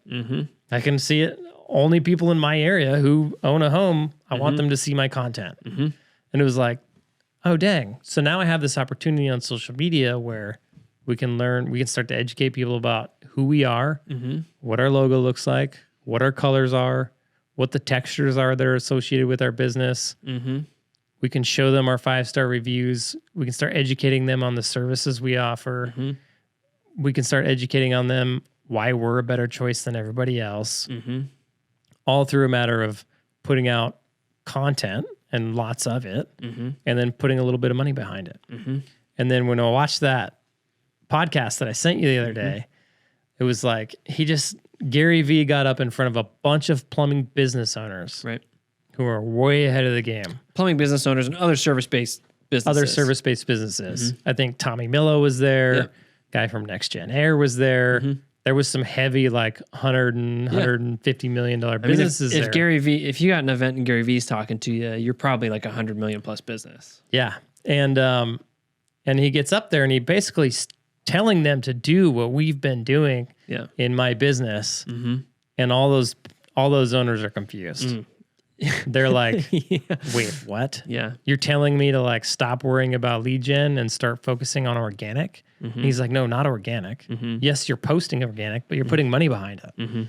And everybody's like, just pure brand awareness. And Gary V's like, you don't understand. Like, think about it. Everybody in this room isn't doing what I'm saying. So how much opportunity do you think is on there? Yeah, right? sure. Yeah. If getting in front of eyeballs, we can agree that getting in front of people and showing them your logo and all that stuff is important, which everybody in the room agreed on because everybody had their van wraps. Everybody was doing billboards. Everybody was doing radio. Right. Everybody was doing TV, but yet they were unwilling to go put out 40, 50, 60, 100 posts a month on social media and put a little bit of money behind them to put them out in their community. He's like, we all agree that getting in front of eyeballs is a good thing, but why are you guys wasting your money on billboards? Right?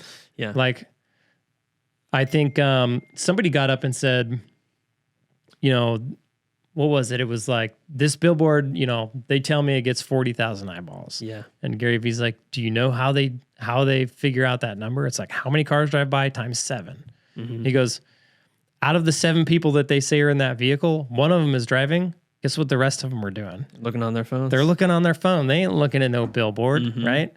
So, like, why not get on the phone, like where they're actually looking? It's kind of funny. And then he even brought up in that same example, like when you're watching TV, people who get on TV, but it's like, what do you do on commercial breaks these days? If you're watching TV with commercials, you hop on your phone, dude. Yeah. Like You're watching the commercials? Yeah, you're not doing that. You're right back on your phone perusing whatever content that you're taking in. So why not be in a medium where you pop up there? Yeah. And so like within this, like is a very cool mindset shift, because I think there's a lot of stress and anxiety that shifts around the ROI question. Like marketing companies lose their jobs who are good agencies because there's this ROI idea behind it and everybody's really transfixed on this. And again, we're not saying that like you shouldn't pay attention to ROI at all, although we kind of are saying that because it's... I'm going to be totally honest with you. Like we can track our ROI because my marketing company wants to, but I could care less. I really could. Like the only thing I need to know is, am I getting in front of people where they're looking, and do I have enough work? It's really all I need to know. And like, if there's people on Google AdWords, I want to be in front of them there. If there's people on GLSA, I want to be in front of them there. If they're on Facebook, if they're on TikTok, if they're on YouTube, if they're looking at billboards, if they're like, I don't care where it is, I just want to get in front of them. And really, like the more I can get in front of somebody, the better. And so like this goes like all the way back to the beginning of our conversation. I bought a bike because the thought was in my head consistently.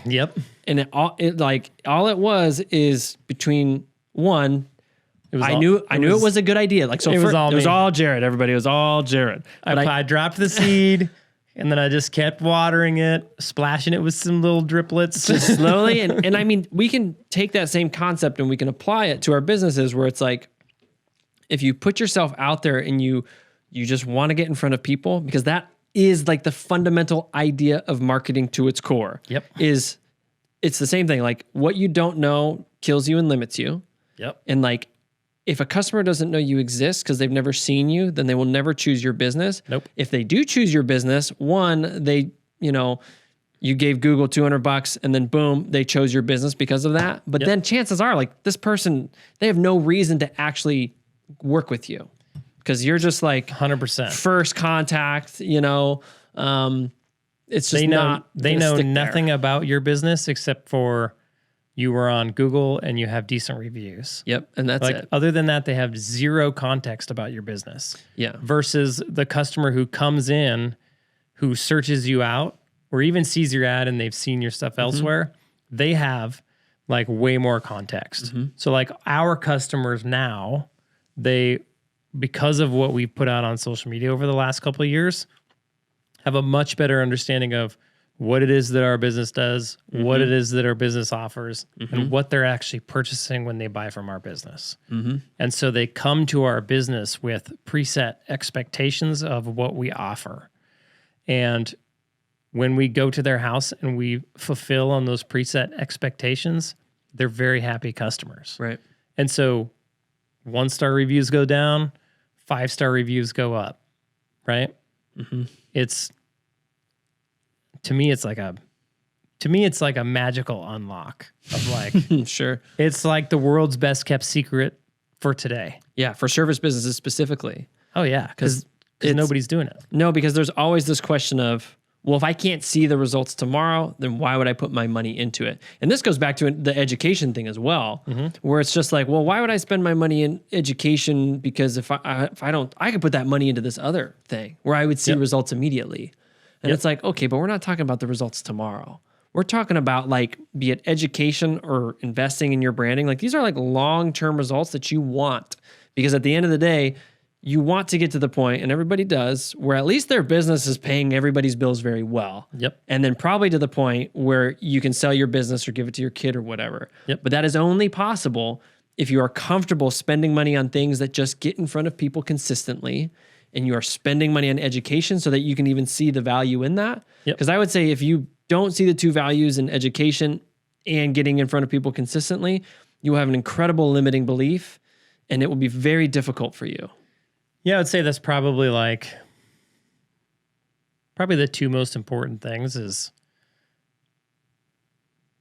probably the two most important things that you could change your beliefs about today would be to go get educated on running a plumbing business the proper way. Mm-hmm. And then understand that marketing is just getting in front of, like, not even getting in front of eyeballs, but just educating people on that you exist. Yep. Like at its core. And right now we have really good, relatively cheap mediums to do that. Like Yeah.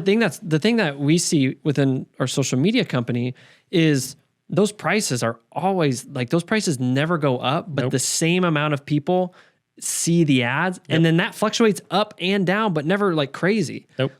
Like this last month, I had most everybody went up by 15-20%. Yeah. And like, it's like y'all spending the same amount of money. Yeah. But you're still consistently. So it's like, I have not seen a more consistent machine of just like, I'm in front of you again. I'm in front of you again. Here I am again. And then the more you like, Here I am again. the more you and your business like take control of that and personalize with that and Yep. really interact with it, the better you can introduce yourself to your customer. Yep. And it just creates, again, you just put this little drip in, this idea in their head. Yep. They're constantly seeing it. And so that when that problem does happen in their home, they're like, man, well, I already know who I'm going to call. Yep. Because I already know that they fix all these things because they told me in creative ways that got my attention. Yep. I already know that they have all these cool reviews and I think they're kind of funny. Yep. And all these other reasons. So like, I'll just go with them. Yep. It's like when I moved here to Pensacola, and you can probably attest to this. I was like, okay, I probably need to get somebody to maintain my air conditioning unit, right? Mm-hmm. And I just want to hire somebody who's going to come and maintain it. And I don't got to think about it. Yep. I don't care what it costs. Yep.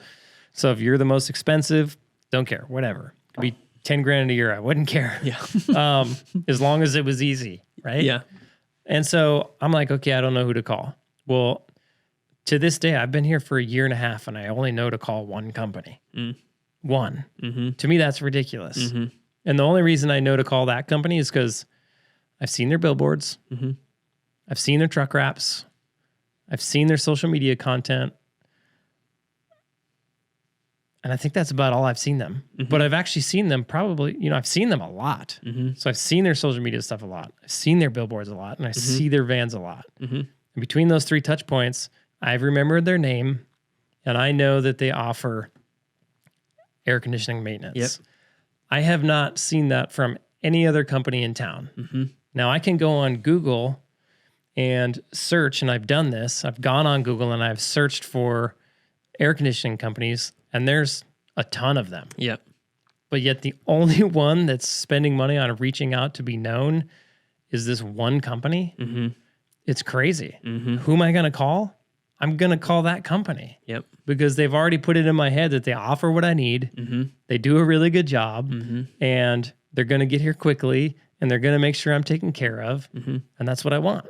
So if I know like what I want is available with this company, when I go Google, the funny part is when you go Google air conditioning maintenance, they're the first ones that pop up, Yeah. right? Because they're paying for Google ads.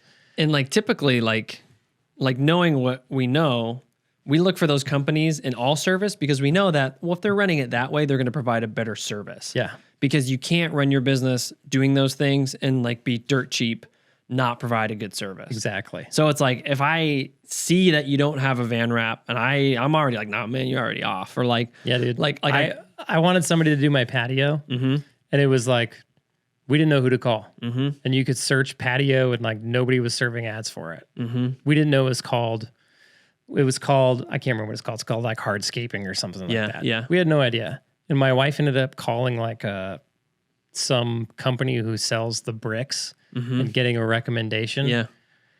And recommended like 3 or 4 different people. And she gave us business cards. And I'm looking at these business cards and I'm like, man, I don't know. Yeah. Like terrible names, terrible branding. Yep. And then we call them and like they don't answer their phone, and then they don't call back. And one of them finally called us back, and he showed up to our house, and he was just a plain white truck. It was dirty. Truck had dents on it. He was a younger guy. He was kind of dirty. His hair was kind of wild. And I was like, I don't know, man. But I didn't know who else to call. Yeah, exactly. Right? If there had been a company that even when I just Googled them, like like patio. If some hardscape company would have popped up, I'm like, oh, sweet. And they had good branding and they showed up in a nice truck. I would have been like, cool. I feel good about this. How much does it cost? Let's do it. Yeah. Right. And the funny part is, like, the guy who did come into our patio, he probably charged the same as those other guys were. It wasn't cheap, but he did, like, the work was okay, but the whole experience was like pretty lame. Yeah. Right. Oh yeah, I'll be there in 4 days. And then 10 days go by and he wasn't here. And I'm like, meanwhile, I gave him like $6,000 of my money. And I'm like, hopefully this guy didn't like jet out on me. Yeah, right? Yeah, you don't know. Whereas with a big company, I wouldn't have that worry. Or not even with a big company, with a company that looks like they're big, like a company that has all the trimmings of a big company. Yep. Because it really communicates a ton. Yes. And it's, I mean, like, if you're listening to this and you don't have those things yet, like, consider looking into getting those things and educating yourself on, like, okay, well, how would I go about this? Understand the price. When you hear the price, you'll freak out, but then realize that maybe you're too cheap and then start working your hourly rate and accommodate in that. Because if you don't add those things, how will you actually get out of the position that you're in? Dude, that's one thing that the like, I'm going to compare my rates and then I got to live under this ceiling of what I can price my plumbing business at.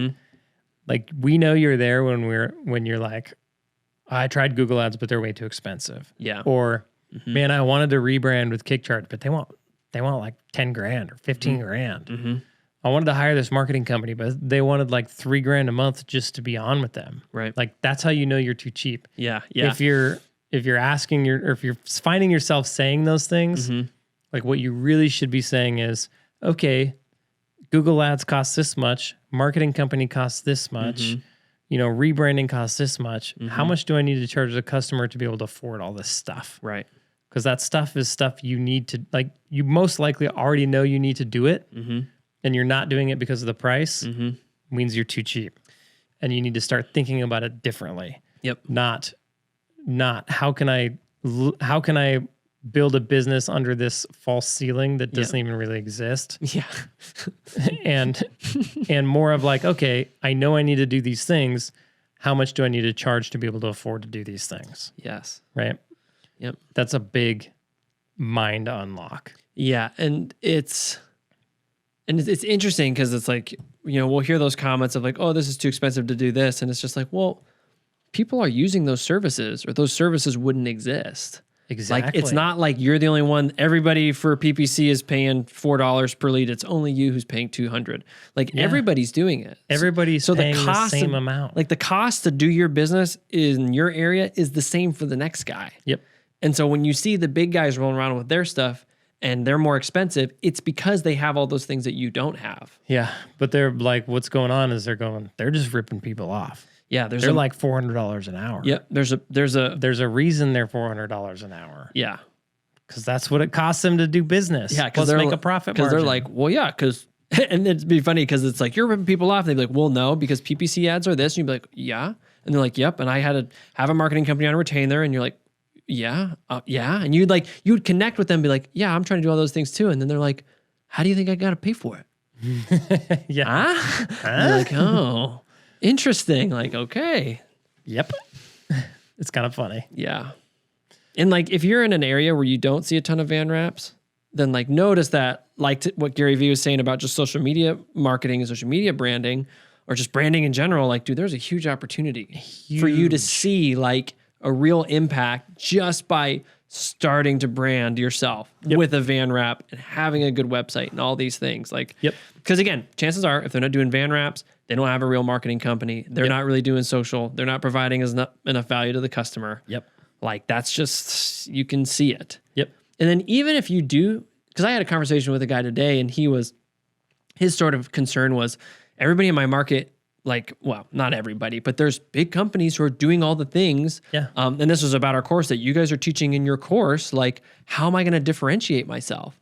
And my answer, I was like, well, it's not about differentiating yourself. It's about, this is actually how you have to do it. Yeah. There isn't another way. Nope. Like, to my knowledge, there's no other way to do it. Nope. Except doing these things. Because again, like, these are big principles of business that exist. Yep. Like, making a profit, getting in front of your customer, that's like, the thing is with a little company is they can oftentimes do it better than the big companies. yeah. Because the big companies have been doing it this way for a long time. You know, they have their methods and they're big. And so for them to pivot and do something out of the box, unique, different, and better is really hard.